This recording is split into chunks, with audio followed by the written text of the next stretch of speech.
Shalom ibu-ibu yang terkasih dalam Tuhan Yesus Kristus. Di Sabtu sore ini bersyukur kepada Tuhan kalau kita masih diberikan kesempatan untuk kita beribadah secara online melalui rekaman video yang ada. Di sore hari ini sebelum kita bersama-sama merenungkan firman Tuhan, kita akan bersatu di dalam doa. Mari kita berdoa. Segala pujian, hormat, dan syukur kami naikkan di hadapan-Mu, Tuhan pemilik seluruh kehidupan kami. Kalau kami boleh ada di kesempatan sore hari ini, kami percaya itu semua karena kasih-Mu, karena anugerah-Mu, karena penyertaan-Mu dalam hidup kami. Sehingga kami boleh diberikan kesempatan untuk boleh bersama-sama beribadah, mendengarkan firman Tuhan, menaikkan pujian kepada Tuhan. Kami bersyukur untuk segala sesuatu yang Tuhan sudah lakukan dalam hidup kami. Dan pada kesempatan sore hari ini kami akan bersama-sama merenungkan firman Tuhan. Buka hati kami, buka pikiran kami, biarlah Roh Kudus terus boleh berbicara atas kehidupan kami. Menyerahkan untuk pemberitaan firman di sore hari ini hanya di dalam nama Tuhan Yesus kami berdoa. Amin. Ibu-ibu yang dikasihi oleh Tuhan Yesus Kristus, di sore hari ini kita akan bersama-sama merenungkan firman Tuhan yang terambil di dalam 2 Raja-Raja pasal 11 ayat yang ke-21 dan 2 Raja-Raja pasal 12 ayat yang pertama sampai dengan ayat yang ke-3. Sebenarnya pembahasannya, bacanya sampai dengan ayat yang ke-21, tetapi saya batasi untuk sampai dengan ayat yang ke-3 saja. Demikianlah firman Tuhan. 2 Raja-Raja pasal 11 ayat 21 dan 2 Raja-Raja pasal 12 ayat yang pertama sampai dengan yang ke-3. Yoas berumur 7 tahun pada waktu ia menjadi raja. Dalam tahun ke-7 zaman Yehu, Yoas menjadi raja dan 40 tahun lamanya ia memerintah di Yerusalem. Nama ibunya ialah Sibia dari Berseba. Yoas melakukan apa yang benar di mata Tuhan seumur hidupnya, selama Imam Yoyada mengajar dia. Namun demikian bukit-bukit pengorbanan tidaklah dijauhkan. Bangsa itu masih mempersembahkan dan membakar korban di bukit-bukit itu. Amin. Demikianlah firman Tuhan. Ibu-ibu yang dikasihi oleh Tuhan Yesus Kristus, di kesempatan sore hari ini kita merenungkan bagian firman Tuhan yang menceritakan tentang Raja Yoas. Ya. Kalau tadi di ayat yang ke-21 dikatakan Yoas berumur 7 tahun pada waktu ia menjadi raja. Kita melihat usianya bukan muda, tetapi sangat-sangat muda. Bahkan dalam perhitungan kita sebenarnya usia sedemikian belum layak untuk menjadi seorang raja. Ya. Tetapi Yoas diangkat pada saat itu untuk menjadi raja atas Israel. Yoas masih sangat muda, bahkan kalau saya boleh katakan usia 7 tahun pada waktu itu ya masih seperti anak-anak yang bermain begitu. Tetapi ada sesuatu hal yang luar biasa. Kenapa? Karena pada saat usia Yoas yang sangat muda itu, dia memiliki seorang imam ya, yang boleh dikatakan imam yang memiliki pengaruh yang baik. Dan imam itu juga setia kepada Tuhan, yaitu Imam Yoyada. Dia menjadi raja yang juga setia kepada Tuhan. Dia bahkan mempunyai kerinduan yang besar untuk memperbaiki rumah Tuhan. Kalau kita boleh membaca dari ayat yang pertama sampai dengan 21. Usia yang sangat belia, bahkan masih anak-anak kalau boleh dikatakan. Tetapi dia memiliki seorang figur imam yang baik, yang mengajarkan dia banyak hal tentang attitude, tentang cara berbicara. Bahkan seorang anak yang boleh dikatakan seusia demikian punya pola pikir, cara pandang yang baik seperti orang dewasa. Ya, dia bahkan yang tadi saya katakan memiliki kerinduan untuk memperbaiki rumah Tuhan. Kegigihannya adalah kegigihan akibat pengaruh dari Yoyada, seorang imam yang mendampingi dia. Ibu-ibu yang dikasihi Tuhan, betapa besarnya pengaruh dari imam itu, sehingga itu membuka pikiran daripada Yoas, ya, membuka boleh dikatakan karakter yang baru sebagai seorang raja muda pada saat itu. Kegigihan Yoyada untuk terus berjuang demi nama Tuhan mempunyai pengaruh besar sehingga Yoas setia kepada Tuhan seumur hidup Yoyada. Ya, kegigihan yang mempengaruhi Yoas itu memiliki apa ya? Memiliki pengaruh yang sangat dalam. Yoas memiliki semangat, kegiatan yang luar biasa, tetapi tidak juga mempengaruhi apa yang ada dalam kehidupan Yoas. Ya, kalau kita melihat, kalau Yoas hanya dilepas begitu saja, dia pasti akan menjadi seorang raja kecil, ya boleh dikatakan, yang tidak memiliki kapasitas apapun. Ya. Sehingga Yoas tidak pernah sungguh-sungguh memelihara iman yang sejati. Ibu-ibu yang dikasih Tuhan, dalam 2 Tawari 24 ayat yang ke-22, ya, kalau membaca lebih lanjut lagi, mengatakan bahwa Yoas bertanggung jawab untuk apa? Untuk kematian anak Imam Yoyada, yaitu Zakaria, yang Tuhan bangkitkan untuk memberikan peringatan kepada Yoas karena Yoas telah meninggalkan Tuhan setelah kematian Yoyada. Saya akan bacakan buat ibu sekalian. Demikianlah firman Tuhan, 2 Tawari 24 ayat yang ke-22. Raja Yoas tidak mengingat kesetiaan yang ditunjukkan Yoyada, ayah Zakaria ini, ya, terhadap dirinya. Ia membunuh anak Yoyada itu, yang pada saat kematiannya berseru, semoga Tuhan melihatnya dan menuntut balas.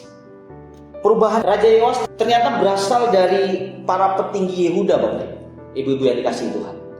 Ya, dia kecil dipimpin atau dipengaruhi oleh seorang imam yang baik, yang menuntun dia kepada kebenaran. Tetapi begitu melihat kehidupannya pada saat dia bertumbuh, ya, setelah Yoyada mati, ya, fokusnya tidak lagi kepada kasih Tuhan.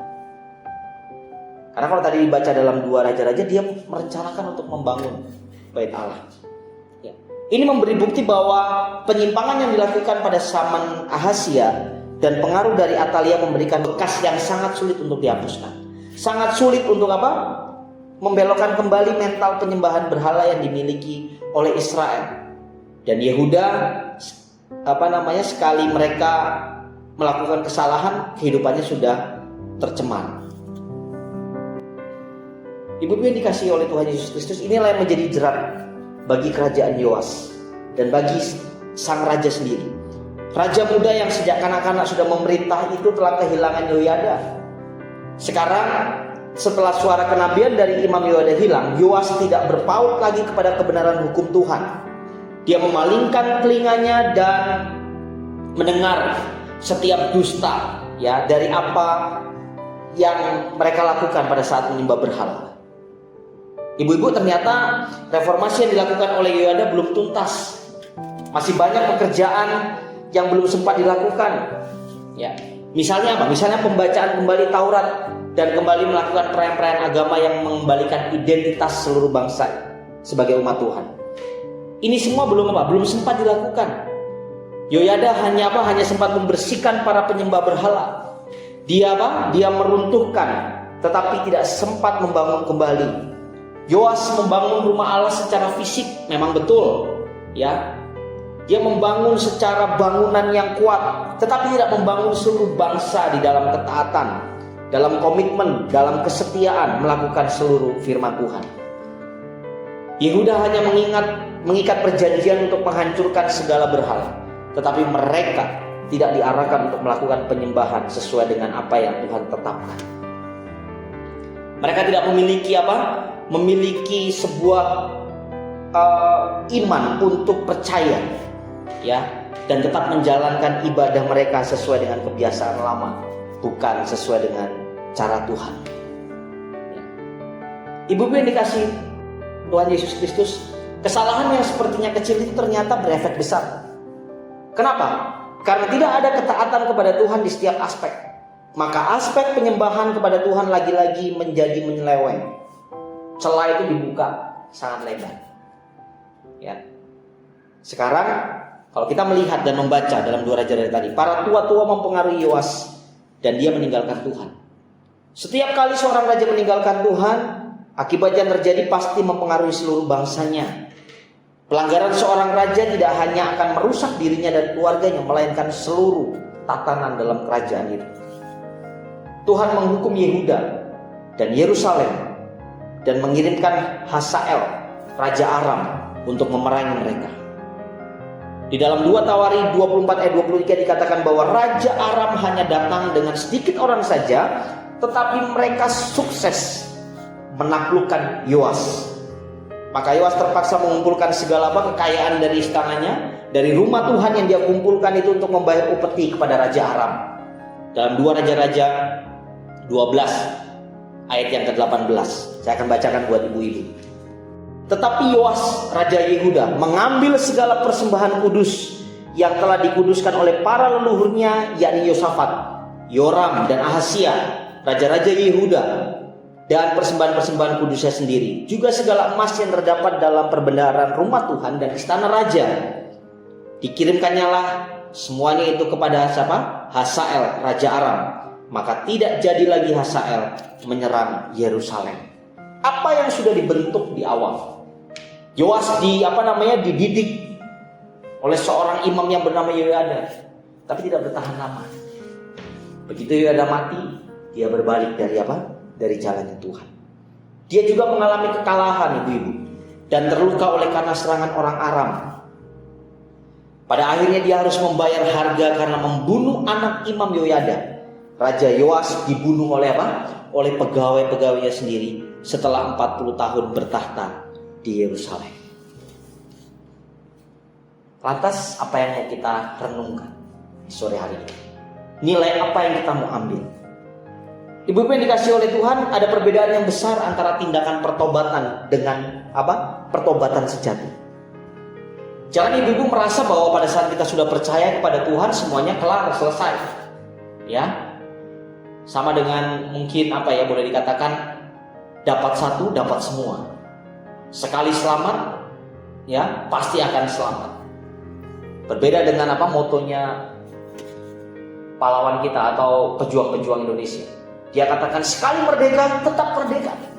Memang betul, Indonesia merdeka, ya. Tetapi apakah ini juga bisa dikatakan kepada keselamatan yang kita sudah jalani? Sekali selamat, tetap akan selamat. Saya hanya ingin berkata belum tentu, ibu-ibu yang dikasihi Tuhan. Kenapa? Karena keselamatan itu harus dikerjakan. Orang dapat melakukan tindakan pertobatan, tetapi belum sungguh-sungguh bertobat. Ini terjadi pada Yoas.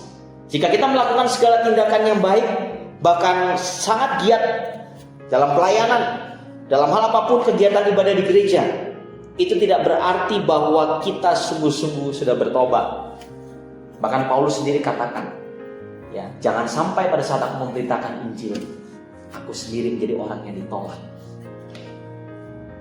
Seorang yang sekali berpaulus pun masih masih gentar, masih takut dengan kondisi yang terjadi. Pertanyaannya saya adalah, siapa kita yang menyatakan diri, aman, gimana semua tenang, gimana semuanya damai sejahtera? Saya cuma mau katakan, belum tentu ibu. Harus ada Harus ada semangat untuk kita berusaha mengerjakan keselamatan yang Tuhan berikan. Jika kita melakukan segala tindakan yang baik, ya, bahkan sangat giat, itu tidak sungguh-sungguh berarti bahwa kita sungguh-sungguh bertobat. Yoas melakukan segala tindakan ini karena pengaruh dari orang yang sangat dikagumi, yaitu Imam Yoyada. Ya. Tetapi dia tidak mewarisi Imam Yoyada, ya, mewarisi tindakannya. Dia tidak mewarisi iman dari Imam Yoyada itu. Dan ini sangat disayangkan sekali. Paulus di dalam suratnya kepada Timotius mengatakan bahwa Timotius harus mewarisi iman yang ada pada neneknya dan ibunya. Bisa dibaca nanti dalam 2 Timotius 1 ayat yang ke-5. Setelah mengatakan bahwa Timotius telah sungguh-sungguh mewarisi iman, Paulus memerintahkan dia untuk terus memperjuangkan pekerjaan Allah, ya. Memperjuangkan pekerjaan Allah dengan mengobarkan karunia yang ada padanya. Iman yang sejati yang menggerakkan semangat pelayanan sejati. Inilah kehidupan pelayanan yang sejati, ibu-ibu yang dikasihi Tuhan. Yoyada memiliki iman yang sejati yang menggerakkan dia untuk bertindak dengan risiko kehilangan nyawanya sendiri. Imam Yoyada juga dengan iman yang sejati itu menundukkan Yoas di tahtanya dan mendukung dia sambil memberikan bimbingan untuk hal-hal yang rohani. Tetapi Yoas hanya mengadopsi segala kegigihan tindakan Yoyada saja. Karena apa? Karena Alkitab mencatat dia bersemangat memperbaiki rumah Tuhan. Yoas berpikir pada saat memperbaiki rumah Tuhan, semuanya selesai. Pada saat kita memberikan sesuatu untuk Tuhan, untuk pekerjaan Tuhan, wah saya sudah berkorban kok. Ya. Saya sudah memberikan ini buat gereja, saya sudah memberikan ini buat gereja. Dan kita merasa bahwa kita orang yang paling hebat. Ya, kita merasa bahwa kita adalah penduduk sorga. Kita merasa bahwa kita pada saat sudah memberikan kepada gereja, kita menjadi orang yang luar biasa, terpandang. Kalau bahasa Manado mengatakan stop and berhenti untuk punya pikiran seperti itu. Kenapa? Karena itu tidak menjadi jaminan buat kita, ibu-ibu yang dikasihi Tuhan. Yang dilihat adalah akhir dari kehidupan kita. Makanya kita paling katakan apa? Berbahagialah orang yang matinya di dalam Tuhan. Berapa banyak orang-orang percaya hari-hari ini semangat melayani, bergebu-gebu ya, dalam masa mudanya sampai dengan usia 50 tahun. Begitu sudah mendekati ajal, dia katakan saya tidak percaya kepada Yesus. Sungguh tragis. Ya. Lalu bagaimana dengan kehidupan kita sendiri? Di dalam gerakan reformasi gereja, ya, dipercayakan melakukan begitu banyak pekerjaan bagi nama Tuhan. Alangkah bahagianya melihat orang-orang yang bergerak dengan giat di dalam pekerjaan ini. Orang-orang yang tidak mengenal lelah, terus bekerja melaksanakan apapun yang Tuhan percayakan. Tetapi yang menakutkan adalah kalau ternyata tidak semua melakukannya dengan iman yang sungguh-sungguh dari Tuhan.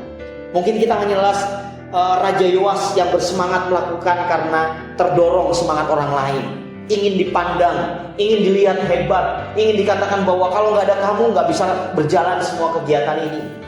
Ya.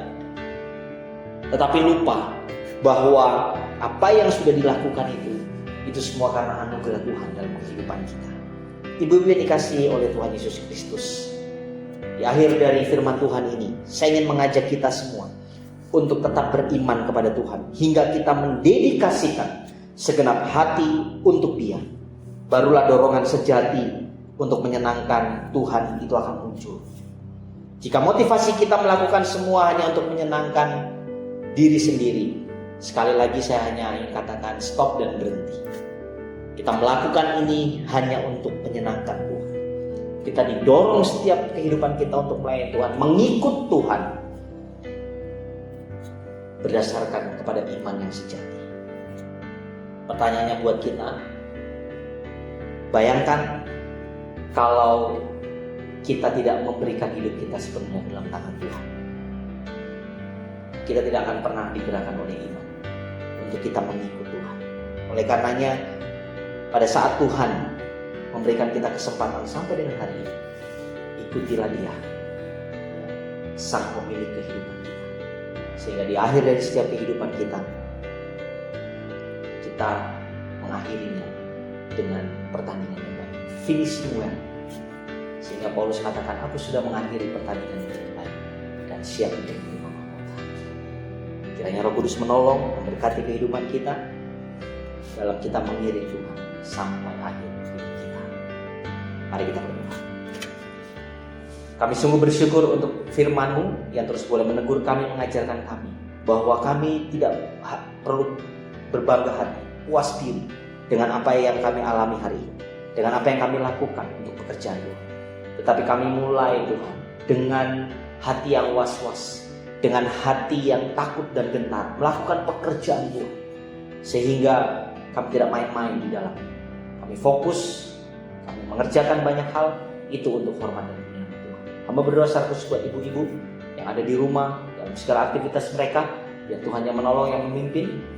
Kami teringat untuk setiap ibu-ibu yang mengalami sakit, bahkan dalam proses penyembuhan, Tuhan yang menolong, memberkati setiap ibu-ibu untuk boleh menerima kesembuhan yang sejati daripada Tuhan. Setiap obat-obatan, bahkan tindakan para medis, biarlah itu merupakan sebuah perpanjangan tangan Tuhan untuk boleh menolong dan kembali memulihkan keadaan ibu-ibu yang mengalami kelemahan tubuh. Kami berdoa Tuhan untuk setiap kegiatan, bahkan rumah tangga dari ibu-ibu Gereja Kristen Karang. Biar Tuhan yang menolong suami, menolong anak-anak, bahkan menolong keluarga Tuhan. Apa yang dibutuhkan Tuhan akan cukupkan. Dan kami percaya bahwa pada saat kami meletakkan dasar iman kami kepada Tuhan, Tuhan yang akan terus boleh menolong setiap kehidupan kami. Terima kasih Tuhan untuk kesempatan sore hari ini, memantarkan firman yang boleh kami dengar pada kesempatan sore hari ini menjadi firman yang hidup, dan kami mau berkarya untuk hormat kemuliaan Tuhan. Demi Kristus Yesus kami naikkan doa ini. Amin. Selamat sore, Tuhan Yesus memberkati.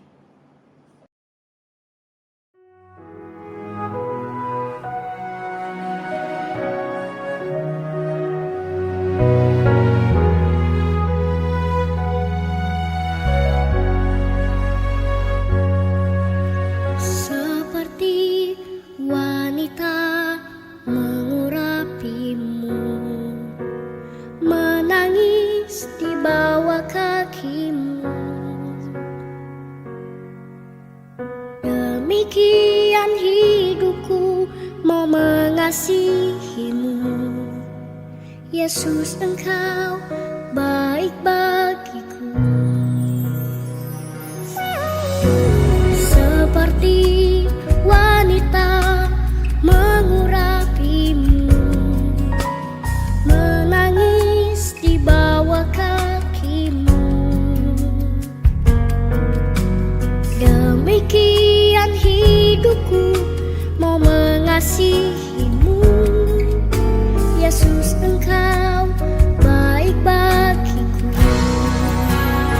Sampai akhir ku menutup mata, ku tetap setia menanti janjimu. Sampai ku dapatkan mahkota kehidupanku, ku tetap setia, ku melayanimu. Sampai akhir ku menutup mata, ku tetap setia menanti janjimu. Sampai ku dapatkan mahkota kehidupanku, ku tetap setia, ku melayanimu. Ku tetap setia